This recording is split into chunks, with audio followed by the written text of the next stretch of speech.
peringatan Sumpah Pemuda setiap tanggal 28 Oktober. Dan kita, UNU Kalimantan Timur, telah menanggalkan 28 Oktober sebagai hari lahir dari UNU Kalimantan Timur dengan satu harapan, dia menjiwai, memaknai dari semangat Sumpah Pemuda tersebut.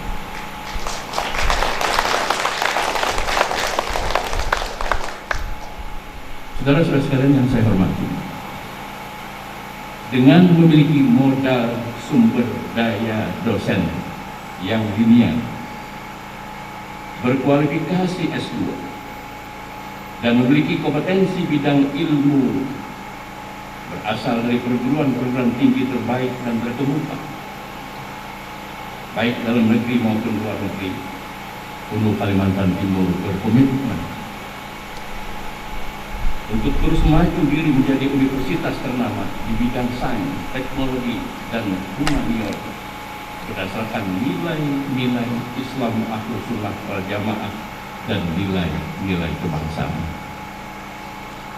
Saya tidak membahas tentang nilai-nilai ajaran Islam Ahlus Sunnah wal Jamaah, tapi apa yang disampaikan oleh Ketua Perguruan Nahdlatul Ulama tadi merupakan sebuah kesimpulan yang sangat padat, yang penting dan perlu dijadikan pegangan, dijadikan pedoman oleh saudara-saudara sekalian.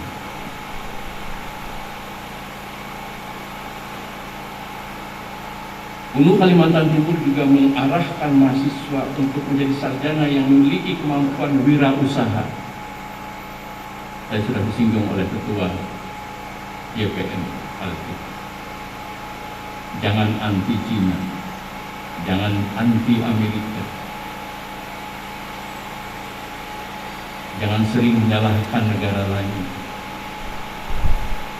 tapi kita sendiri tidak berbuat. Beliau tadi memesankan contohlah motivasi, perjuangan, kekuatan yang dimiliki oleh saudara-saudara kita tersebut. Ada dari Universitas Indonesia, ada dari Universitas Gajah Mada, ada dari Institut Pertanian, ada Universitas Airlangga Surabaya, ada dari UNMUN, ada dari Unhas Makassar. Itu menunjukkan bahwa UNU Kalimantan Timur diminati oleh banyak pihak, dan UNU Kalimantan Timur memiliki sumber daya manusia yang mumpuni untuk melahirkan sarjana-sarjana UNU Kalimantan Timur yang mampu berkompetisi dan memiliki daya saing di tengah-tengah dunia yang semakin global ini. Saudara-saudara sekalian yang saya hormati, pada kesempatan ini, izinkan saya menyampaikan hal-hal penting menyangkut tantangan masa depan yang harus disikapi oleh sarjana UNU Kalimantan Timur. Di antaranya yaitu menghadapi era revolusi industri 4.0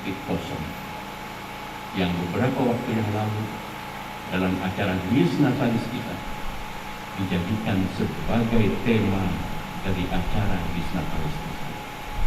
Ini artinya dan menunjukkan betapa besarnya sebenarnya UNU Kalimantan Timur dengan seluruh sivitas akademikanya untuk menghadapi era revolusi industri 4.0 tersebut.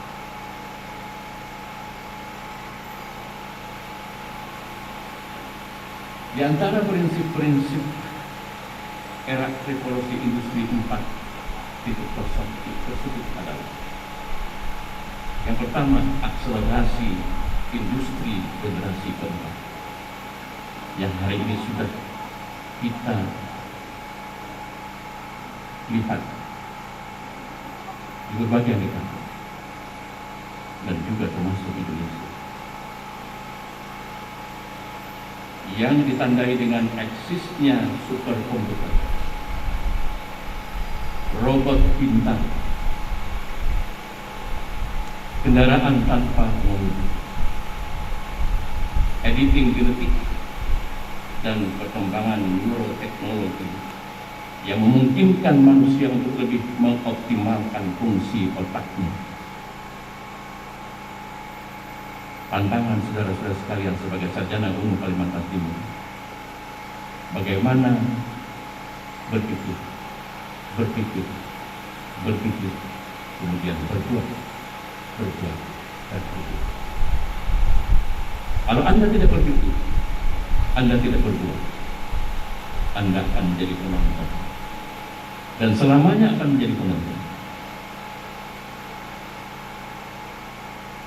Tadi Ketua YPNU sudah menyatakan, silahkan saudara-saudara sekalian ingin jadi bupati, ingin jadi gubernur, ingin jadi wali kota, paling tidak, paling minimal menjadi ketua RT. Karena di situ juga ada kepemimpinan di latar yang paling bawah.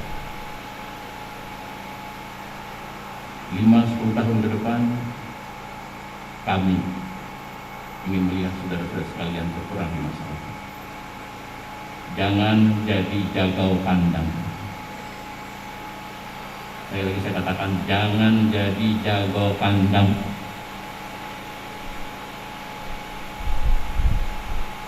Tapi tempat yang menunggu saudara-saudara sekalian adalah di masyarakat. Dan satu hal saudara-saudara sekalian yang perlu saya sampaikan, beda lulusan Hulu Kalimantan Timur dengan sarjana-sarjana lain, ilmu saudara-saudara sekalian tidak akan bermanfaat. Ilmu saudara-saudara sekalian tidak akan berguna kalau saudara-saudara pernah menyakiti hati para dosen, kalau saudara-saudara pernah menyakiti para pimpinan, kalau saudara-saudara pernah menyakiti para dekan, para ketua prodi. Karena kalau mereka tidak meredakan ilmu yang beliau berikan, maka seumur hidup saudara-saudara sekalian tidak akan menjadi orang yang terpandang di masyarakat. Itu bedanya sarjana yang lain dengan sarjana umum Kalimantan. Karena prinsip-prinsip Nahdlatul Ulama, prinsip-prinsip kiai, prinsip-prinsip ulama, prinsip-prinsip pesantren itu diberlakukan di lingkungan umum Kalimantan. Label Nahdlatul Ulama merupakan label yang disandang oleh saudara-saudara sekalian. Oleh karena itu saya sarankan saudara-saudara sekalian, kalau pernah menyakiti hati dosen, pernah menyakiti pimpinan, sebelum saudara-saudara sekalian meninggalkan setelah selesai wisuda ini, mintalah maaf kepada beliau-beliau tersebut. Karena kami di Nahdlatul Ulama sangat meyakini ridha dari para pemberi ilmu itu menjadi sangat penting. Di samping ridhonya orang tua, maka yang kedua adalah ridhonya para guru-guru kita yang telah mendidik kita, yang telah mengajar kita, yang telah membina kita, saudara-saudara sekalian.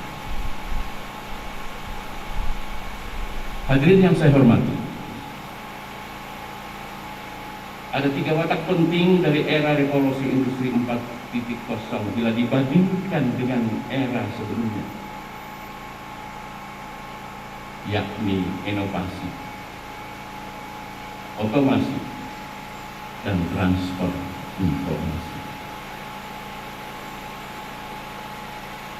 Dalam konteks inovasi, pada hampir semua aspek kehidupan berkompetisi, memproduksi beraneka inovasi untuk membuat kehidupan menjadi mudah.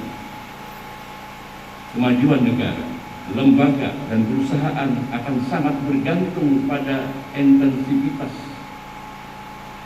dalam rangka mereka mewujudkan inovasi.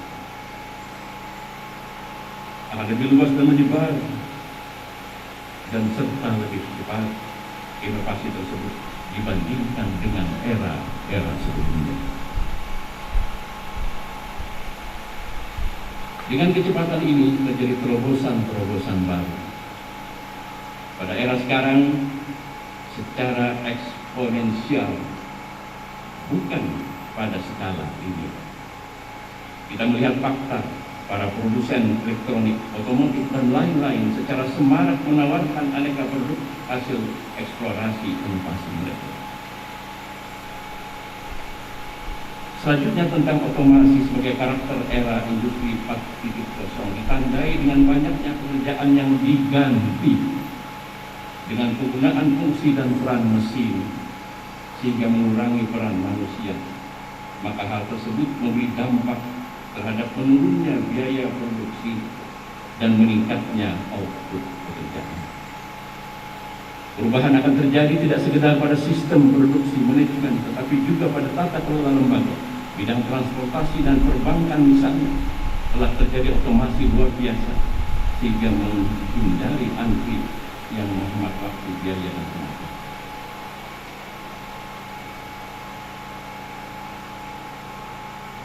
Kalau otomasi ini berjalan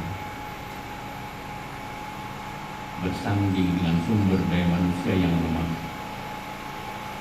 sumber daya yang malas, sumber daya manusia yang tidak peduli, maka saudara-saudara tinggal tunggu.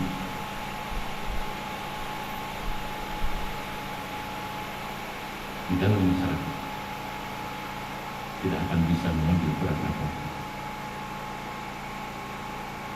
Jadi persaingan bukan hanya antar sumber daya manusia, tetapi juga kita bersaing dengan robot yang semakin hari semakin canggih diciptakan oleh para ahli. Saudara-saudara sekalian yang saya hormati, adapun karakter lain era industri 4.0 yaitu transformasi informasi. Di bidang ini telah terjadi begitu cepat perubahan. Karena dukungan internet, kapasitas penampungan data semakin besar, tetapi ukurannya semakin kecil. Dalam waktu yang hanya 10 tahun. Kapasitas terbesar, tapi ukurannya semakin kecil.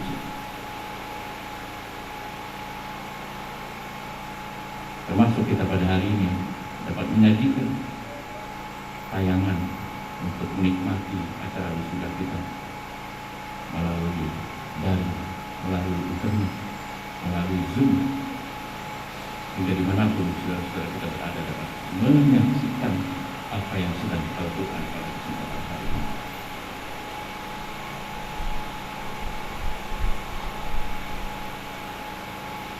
Kecepatan pengiriman data semakin tak terbendung. Revolusi secara global ini akan berpengaruh besar dan terbentuk di hampir semua negara di dunia, di mana cakupan transformasi terjadi di setiap bidang industri dan dapat berdampak secara menyeluruh di banyak tempat. Dampak konkretnya berwujud makin banyaknya pekerjaan yang dilakukan berbasis pemanfaatan internet. Pada masa ini teknologi begitu menyentuh ranah pribadi,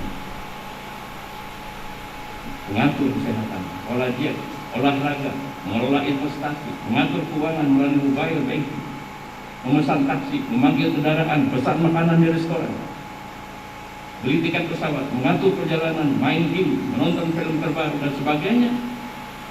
Semua itu kini bisa dilakukan hanya melalui satu perangkat teknologi saja, karena datanya sudah tersimpan di dunia lain.